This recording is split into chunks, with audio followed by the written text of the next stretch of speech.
안녕하세요. 김영사입니다. 전역하고 쿠팡 택배 9개월차 후기, 그리고 겸사겸사 영상에 달린 여러가지 댓글에 대해서 한번 얘기를 해볼게요. 일단 이 내용은 지극히 제 개인적인 내용이니 참고만 해주세요. 각자 처해진 상황이 다 다르기 때문에 일단 제 개인적인 내용인 것을 감안하고, 제가 군대 출근할 때 집에서 나가는 시간이 아침 7시 20분, 그리고 집에 들어온 시간이 평균적으로 18시 30분부터 19시 사이에 들어왔고, 초과 근무를 할 때는 20시를 넘겨서 22시 반까지도 집에 들어왔어요. 택배를 하면서 어느 정도 적응이 끝나고 지금 9개월 차가 됐을 때 제가 집에서 나가는 시간은 08시 20분, 그리고 일반적으로 집에 들어온 시간이 20시 반에서 21시 반 사이에 들어오고, 물건량이 좀 많아서 돈이 많이 벌린다는 얘기죠. 400개를 넘길 때는 22시에서 22시 40분 정도에 집에 들어와요. 그리고 제가 부대 출근할 때 출퇴근 비용이랑 부대 내에서 써야 되는 제 개인적인 유류비, 업무가 있을 때 자차를 쓸 때 들어간 유류비까지 하면 한 30만원 정도 썼고, 지금 택배하면서 들어가는 유류비가 약 55만원 정도 돼요. 군생활과 택배를 비교했을 때 최고의 장점, 업무상 스트레스가 없다. 솔직히 6개월 이후에는 적응도 다 끝났고 끝나는 속도도 점점 빨라져서 집에 와서 게임하는 시간도 꽤 많아졌어요. 대표적으로 출시된 지 50일밖에 안 되는 몬스터 헌터 와일드라는 게임, 요즘 가장 인기 있는 게임 중 하나인데 50일 만에 플레이 타임 95시간을 찍고 헌터 레벨 210을 찍었어요. 캡틴 김상훈님 채널에 제가 일하는 모습의 영상도 올라갔는데, 궁금하신 분들은 봐주시고, 그 영상을 보시면 제가 외곽구역, 시간이 오래 걸릴 수밖에 없는 구역에서 일을 하시는 걸 확인하실 수가 있어요. 하지만 이번 달 22일부터 내일부터 새로운 구역에서 일을 시작해요. 지금보다 월 수익이 20에서 40만원 정도 증가하고, 유류비, 한 달에 나간 기름값이 20만원 정도 감소를 해요. 그 말은 제 수익이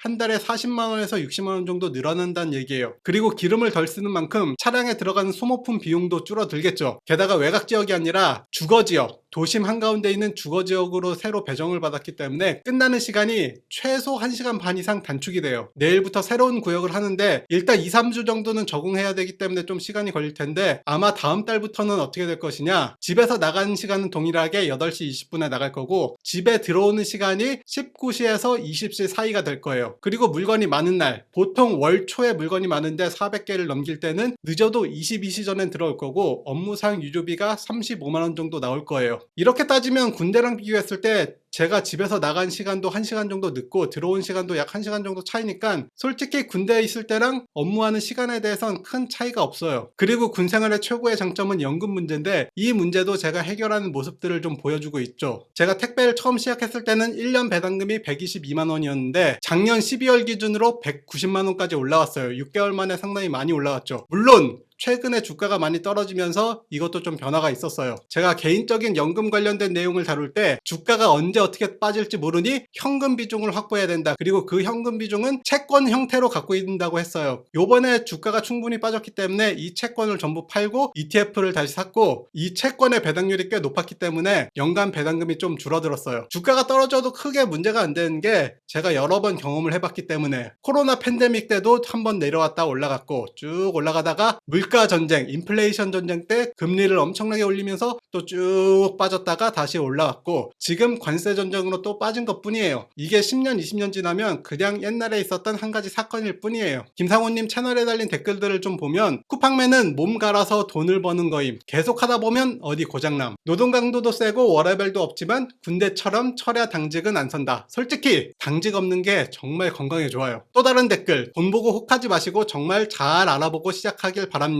저도 이건 동의한 내용이고, 월 1000 벌겠다고 들어오신 분들은 많지만 물량 주면 못 해버리고 도움을 요청한다. 그러면 그 주변 기사님들이 힘들어진다라고 하는데, 월 800에서 1000만원 벌 수도 있고 버는 방법도 전 알고 있는데, 그렇게 버신 분들 얘기를 다 들어보면 다 몸이 망가진다고 그래요. 근데 솔직히 500에서 600 정도 버는 거는 크게 문제가 없어요. 몸에 무리 없이 하면서 벌 수 있는 돈은 상사 20년차 급여 정도라고 생각을 해요. 여기서 상사 20년차 급여에 대해서 살짝 얘기를 해보자면, 군인은 월급을 받고 거기에 세금을 빼고, 그리고 간접세, 건보료나 연금 등이 빠지고 남는 돈이 실수령액이에요. 가처분 소득이라고도 하는데, 그런데 여기서 택배랑 비교하려면 좀 더 깊게 들어가야 되는 게 뭐냐, 이 실수령액에서 출퇴근 비용, 차량에 대한 보험료, 차량 유지비 이런 것도 다 빼고, 그리고 업무상 개인적으로 들어간 비용까지 빼고 남는 게 진짜 가처분 소득이 되는 거죠. 그런데 택배는 개인 사업자로 들어가서 일단 매출에서 유류비를 빼고 보험료를 빼고 차량 유지비를 빼고 뭐 핸드폰 요금도 빼고 되고 거기다 의료비도 어느 정도 뺄 수가 있어요. 그렇게 남는 돈이 순수익이고 이 순수익을 가지고 소득세랑 건보료를 빼고 남는 게 진짜 가처분 소득이에요. 그래서 벌리는 돈에 비해서 세금을 좀 적게 내는 것도 있어요. 어차피 군대 출퇴근할 때 차량 쓰고 의료비 쓰는 거 일하면서 그 비용을 미리 다 빼고 남는 돈으로 세금을 내는 거고 군인들은 세금을 내고 남는 돈으로 기름을 넣는 거예요. 그리고 개인 사업자이기 때문에 부업을 등록할 수가 있고 어떤 걸 부업으로 등록하냐에 따라 사업과 생활에 공통적으로 적용되는 비용을 또다시 비용 처리를 할 수가 있는 거예요. 예를 들자면 저는 1인 유튜브를 하고 있기 때문에 집에 인터넷 비용이나 컴퓨터, 전자제품, 핸드폰 충전기 이런 비용들을 다 처리할 수가 있는 거예요. 거기에 또 한 가지 장점, 개인 사업이니까 제가 추가적으로 뭘 더해서 돈을 더 받을 수도 있다. 일단 매달 들어오는 제 유튜브 수익들, 이 수익금들이 꽤 괜찮게 들어오고 제가 작년에 서울 안보 포럼에 가서 부사관에 대해서 대변을 한 적이 있는데 공짜로 간 건 아니에요. 물론 처음에는 돈을 주는지 모르고 그냥 갔었는데 가서 발표를 하고 나오는데 발표료를 지급해야 된다고 서류를 작성하고 가래요. 그래서 서류를 작성하고 갔더니 돈을 꽤 많이 주셨어요. 이게 10만원, 20만원이 아니라 생각보다 좀 많이 주셔가지고 아, 사회는 이렇게 다니면 다 돈이구나 이런 걸 느꼈고, 작년에도 제가 랭킹 스쿨에 나갔는데 최근에도 또 랭킹 스쿨에 나갔죠. 이거 다 출연료 받고 나가는 거예요. 이렇게 추가적으로 제가 개인적으로 뭔가 하고 싶은 일을 하면서도 돈이 나온다. 그리고 김상훈님 영상에 제가 20대 얘기를 좀 했는데 그랬더니 달린 댓글 중에 하나가 쿠팡은 절대 이렇게 여유롭게 일하지 않는다. 시간에 쫓겨 탑차에서 내리자마자 물건을 찾고 몸이 바로 배송지로 움직인다. 근데 이건 너무나 당연한 얘기예요. 제가 빨리 움직이는 만큼 빨리 끝낼 수가 있기 때문에 그냥 바로바로 움직이는 거지, 솔직히 좀 여유있게 천천히 하게 되면 뭐 10시까지 하면 되죠. 실제로 제가 처음 했을 때 몸이 적응이 안 됐을 때는 지금의 속도를 못 내고 점심도 식당 가서 사 먹으면서 11시에 많이 끝났어요. 그리고 20대 때 몸 쓰는 일로 쿠팡을 추천하는 것부터 잘못됐고, 영상에서 자꾸 600만원 말씀하시는데 기름값, 차할부, 차수리비, 세금, 밥값 등등 빼면 순수익은 300에서 350만원 나온다고 하는데 제가 상사 월급 실수령액이 모든 수당 다 포함해서 350만원 정도였고, 여기에서 출퇴근 비용 30만원 빼고 출퇴근에 들어가는 차량 유지비도 어느 정도 들어가야죠. 그런 거 다 빼고 군대는 점심 사 먹죠. 이런 거 다 빼면은 실질적으로 남는 게 250만원 정도밖에 안 돼요. 한 달에 100만원 정도는 부대를 위해서 쓰는 돈이었어요. 그러면 상사 월급보다 100에서 150만원 이상 많은 거잖아요. 그리고 고인물들이 좋은 라우트를 다 먹고 터줏대감처럼 있고 이런 진흙탕 싸움에 20대를 끌어들이지 말라고 하는데, 고인물들이 좋은 라우트를 다 먹고 있지만 어느 조직에서 신입이 가자마자 정말 좋은 부서, 편한 부서, 아니면 돈을 많이 주는 부서에 갈 수는 없잖아요. 제 구역이 몸이 편한 구역이지 돈이 잘 되는 구역은 아니에요. 그래서 저도 좀 빨리 바꾸고 싶었고, 비교적 괜찮은 구역에서 하시던 분이 다른 사업을 하러 가시기 때문에 그 빈자리를, 저희 지역에서 제가 돈이 좀 안 되는데 시간도 오래 걸리고 고생을 많이 했다는 인식이 있어서 회사에서 그 자리가 나자마자 저를 찾아와서 이 구역을 받을 거냐 안 받을 거냐 바로 물어봐줘서 저는 바로 받겠다고 했어요. 이런 식으로 어느 정도 스택을 쌓아가면서 나중에는 좋은 구역을 받을 수가 있는 거지, 처음부터 좋은 구역 받는다는 건 말이 안 된다. 자, 20대에 돈 많이 벌어서 30대 되면 뭐하냐, 몸 다 갈려있고 스펙도 없이 취업도 안 됩니다. 첫 단추를 잘 꼈으면 하는 마음에서 댓글을 단 거고, 제가 영상에서 20대를 언급한 이유는 사실 30대 후반 상사 월급 정도는 남잖아요. 어떻게든 지금 20대 쉬었음이 역대 최다다. 왜냐? 좋은 일자리가 없다라는 게 이유인데, 집에서 쉬는 것보다 이렇게 일하는 게 낫다라는 생각이고, 두 번째는 지금 초급 간부들 월 200만원 받을까 말까, 그것도 실수령액이죠. 이것저것 빼면 솔직히 한 달에 저축하는 돈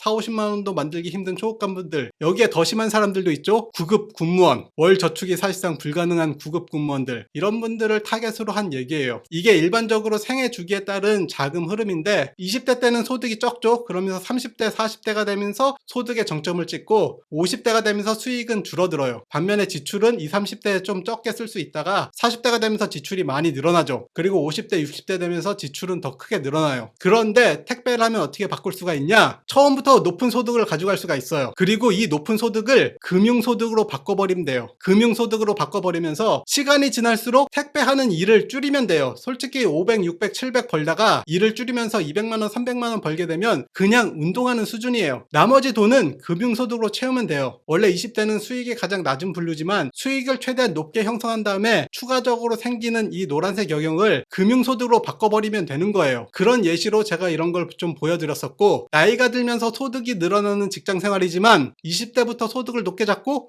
금융소득으로 매년 연봉을 올리면 돼요. 또 다른 댓글을 보면 대리기사도 월 600만원 번다고 떠드는 사람은 널려있다. 그런데 현실은 10년이 지나도 월세 살고 있는 게 현실이다. 많이 번다고 그만큼 많이 쓰면 의미가 없어요. 20대 초반에 같은 나이대에서 많이 벌고 소비는 동일하게 가져가야 돼요. 그리고 남는 돈으로 금융소득을 늘려가야 된다. 많이 번 만큼 많이 쓰게 되면 10년이 지나도 월세를 살고 있겠죠. 또 다른 어떤 예비역 소령분, 마땅한 취직 자리가 없어서 막막하게 군무원 준비하면서 쿠팡센터에서 일을 하고 있습니다. 살면서 이렇게 마음 편하고 즐겁게 일하는 게 얼마만인지 모르겠습니다. 하루에 2만보에서 5만보까지 찍히고 몸이야 고되고 뉴스에도 사건 사고가 많이 나오는 쿠팡이지만 군생활 강도에 비하면 정말 웰빙이고 개꿀이라고 생각한다고 하는데, 저도 군생활의 종합적인 강도를 따졌을 때 쿠팡하는 게 훨씬 편하다. 솔직히 현직자분들이 쿠팡하는데 500 번다라고 하면 아마 평생 하라고 해도 할 수 있을 정도라고 생각이 드실 거예요. 거기다 나이가 들면서 금융소득이 늘어나면서 아니면 다른 사업을 키우면서 수익을 300만원 가져가시는 분들도 있어요. 쿠팡에는 없지만 일반 택배 보시면 12시 1시인데 이미 끝나고 들어가시려는 분들 계세요. 그런 분들 한번 물어봤었는데 한 달에 300만원 정도 벌고 다른 걸 하신대요. 그리고 그 300만원은 정말 운동 삼아서 나오시는 거라고 하고요. 그리고 이분이 한 가지 댓글 더 단 게 대신에 힘들다. 한두 달 정도 적응하면 할만하다. 저도 3달 정도 적응 기간이 필요했고 첫 달에는 300개 기준으로 11시 넘어서 끝났어요. 첫날에는 200개 가지고 11시를 넘겼고요. 두 번째 달에는 300개 기준으로 10시 반, 그리고 이번 달에는 제가 최고로 많이 한 날이 486개인데 22시 20분에 딱 끝냈고, 요즘에는 300개 가져가면 20시 전에 끝나요. 그리고 새로운 구역에는 350개 기준으로 19시 이전에 끝나고요. 쿠팡을 평생 직업으로 할 순 없다. 동의합니다. 저도 어느 순간 몸이 고장나면 그대로 인생이 배드엔딩이라고 하는데, 아까도 설명드렸듯이 20대 초반에 돈을 많이 벌고 30대로 가면서 일이 적은 일반 택배로 가거나 아니면 안정적인 소득을 가지고 다른 사업을 벌리면 돼요. 제가 유튜브를 하고 인터뷰에 나가는 것처럼 몸으로 안정적인 수익을 확보한 다음에 머리로 돈을 버는 일을 시도할 수가 있는 거예요. 제 구역이 끝나는 시간들이 되게 애매해서 다른 일을 벌리기가 좀 힘들었고 유튜브도 하기가 좀 힘들어서 거의 게임만 했어요. 3달 동안 몬스터 헌터는 95시간, 델타포스 111시간, 인왕2 120시간, 발더스 게이트 최근에 할인해서 샀는데 23시간. 근데 요번에 구역이 바뀌면서 시간이 어느 정도 확보했고 퇴근 이후에도 유튜브 활동이나 다른 걸 할 수 있기 때문에 이제부터 좀 여러 가지 더 많은 활동을 할 예정이에요. 여기까지 시청해주셔서 감사합니다.